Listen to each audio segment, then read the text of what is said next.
Em nome do Pai, do Filho e do Espírito Santo. Amém. Amados irmãos, estamos aqui para colocar nossos pensamentos, nossos corações e, sobretudo, as nossas intenções ao Deus Altíssimo, ao nosso Deus da misericórdia e do amor. Façamos a nossa oração pelos necessitados e por todos os sofredores.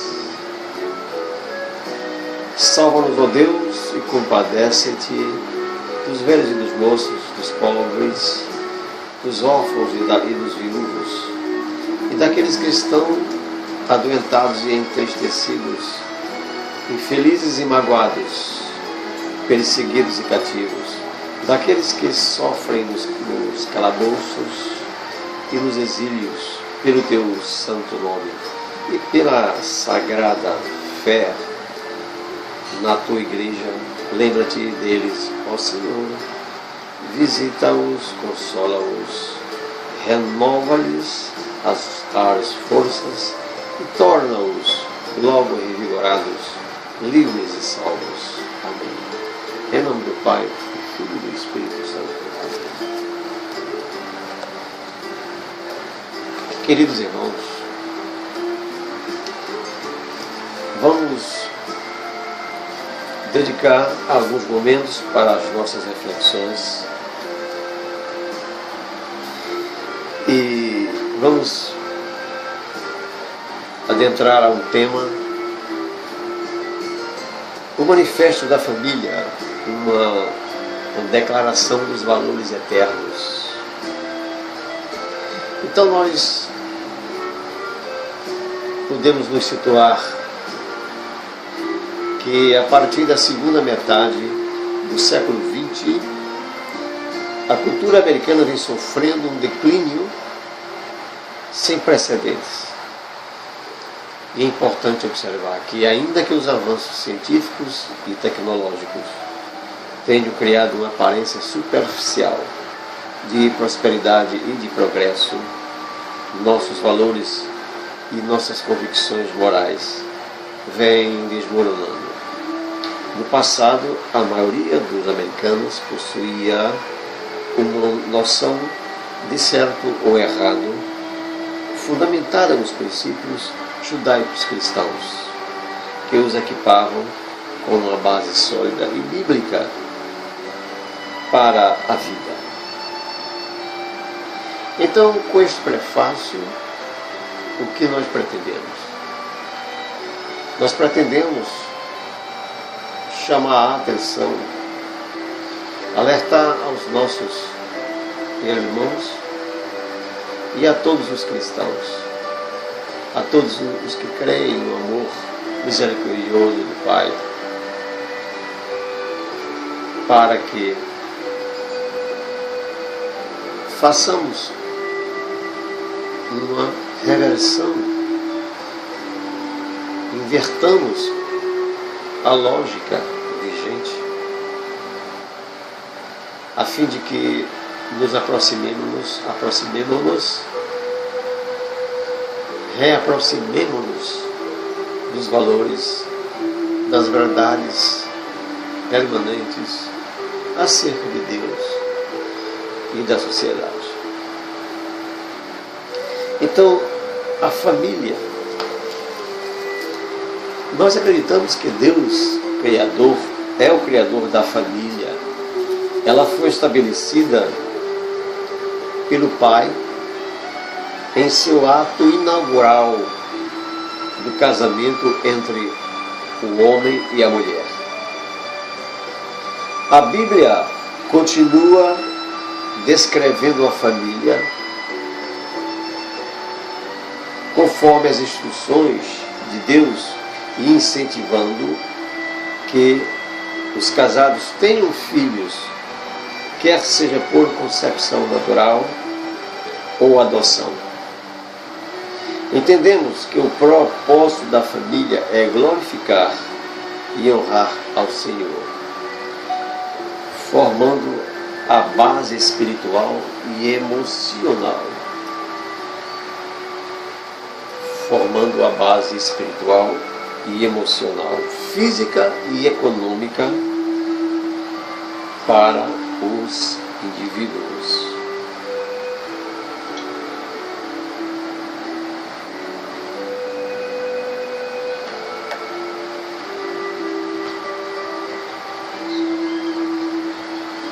Não somente apenas para os indivíduos, mas também para a sociedade.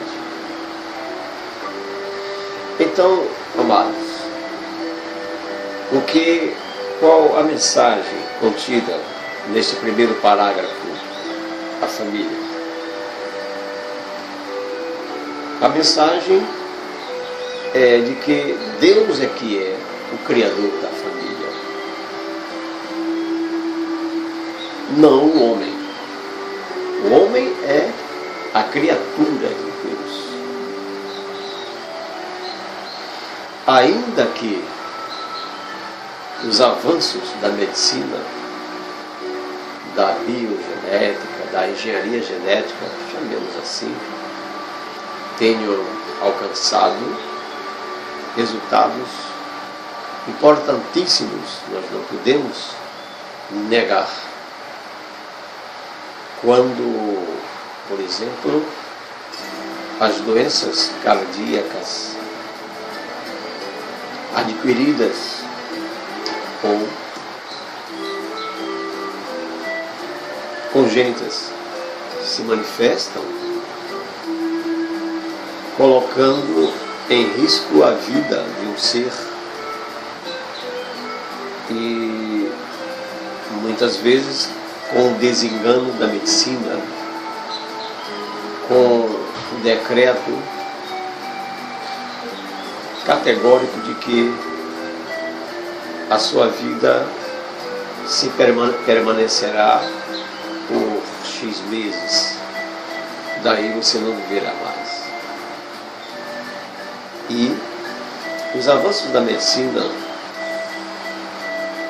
alcançou fatos altamente relevantes, como por exemplo o transplante de coração, já que nós estamos falando das cardiopatias graves. E aí, através do conhecimento da medicina e dos recursos atualmente existentes, faz-se o transplante de um coração, retirando-se o coração doente e dando-lhe um coração novo. Assim mesmo, amados irmãos, esta transformação, ela nunca poderá ser comparada com aquele coração novo prometido por Deus, quando o profeta fala para o povo de Deus que o Pai agora lhes dará um coração de carne, retirará este coração de pedra e lhes dará um coração de carne. Nada se compara a essa verdade bíblica. Mas voltemos ao teor da mensagem. Então, Deus é que é o Criador, não o homem. Ao homem, no século XXI, coube-lhe, cabe-lhe e caberá sempre buscar os recursos através da ciência para minimizar a dor e o sofrimento. Mas ele não é o Criador. É em seus próprios lares que as crianças observam os primeiros exemplos dos papéis do homem e da mulher, e nos quais os valores morais são impressos em seus corações. É justamente em seus próprios lares que as pessoas primeiro testemunham a realidade de um relacionamento com Jesus Cristo e aprendem a colocar em prática as suas convicções. Portanto, é nosso dever manter o conceito da família como o meio original e único de produzir descendentes parecidos com o Pai e passar adiante os valores santos de uma geração a outra.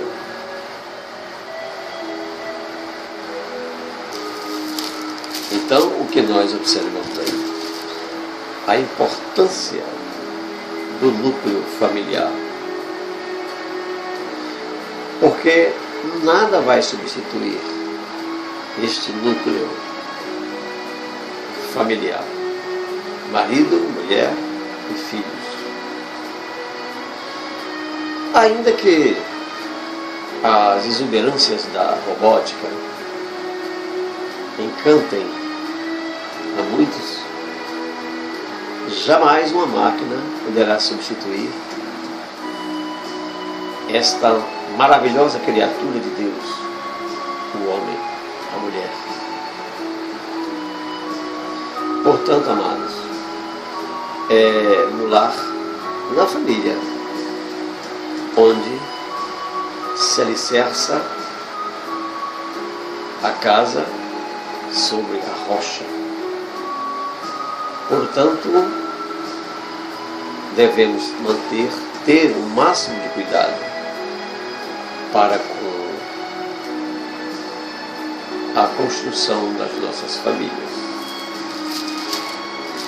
Todos esses ensinamentos nós encontraremos na Sagrada Escritura. Na carta dos Efésios, capítulo 3, versículo 14, no livro do Gênesis, capítulo 1, de 26 a 28, na carta de São Paulo aos Romanos, no capítulo 8, versículo 15 e 23, no Evangelho de João, capítulo 1, versículo 2 e 12, na carta de São Paulo aos Gálatas, capítulo 3, versículo 29, no Salmo 78, versículos de 5 a 7, e no Deuteronômio, capítulo 6, versículos de 4 a 9. Todas essas referências são as fontes seguras onde nós encontraremos a orientação para a educação, a orientação, o ensinamento de nossos filhos em nossos lares.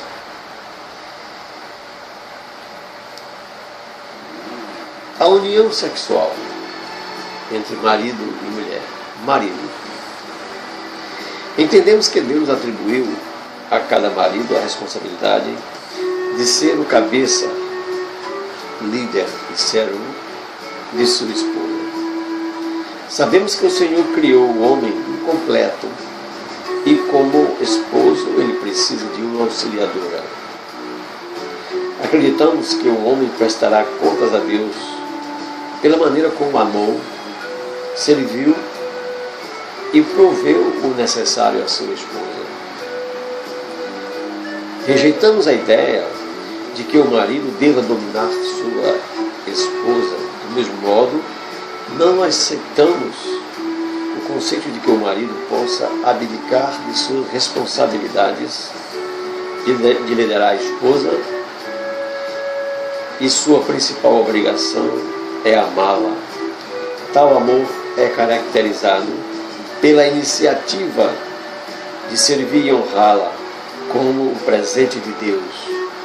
Sabemos que a responsabilidade do homem é proteger e prover o suficiente para as necessidades físicas, emocionais e espirituais de sua mulher. Também cremos que o marido deve buscar e respeitar a opinião e o conselho de sua esposa, tratando-a com igualdade, por ser sua parceira em Cristo. Portanto, vamos exortar e implorar aos homens para que não abusem de suas responsabilidades, de marido que lhes foram conferidas por Deus, mas amem sacrificialmente suas esposas, assim como Jesus Cristo demonstrou seu amor sacrificial na cruz. Então, amados, estas orientações, elas são fundamentais para encontrarmos o caminho da paz e da prosperidade. Todos estes conceitos, eles são extraídos do estudo da Bíblia de Estudo, preparando casais para a vida.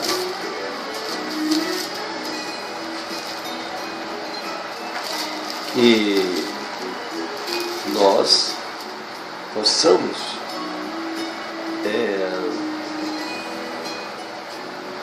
valorizar as cartas que Deus escreveu para nós através do estudo da Bíblia.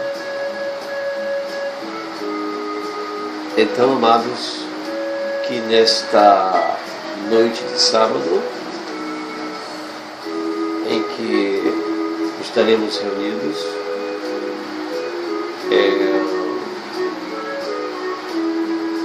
por volta das 18 horas, a fim de que nós honremos e glorificamos ao Senhor nosso Deus, participando do sacrifício da Santa Missa, cujo celebrante será o nosso querido Padre João. Paz e bem, em nome do Pai, do Filho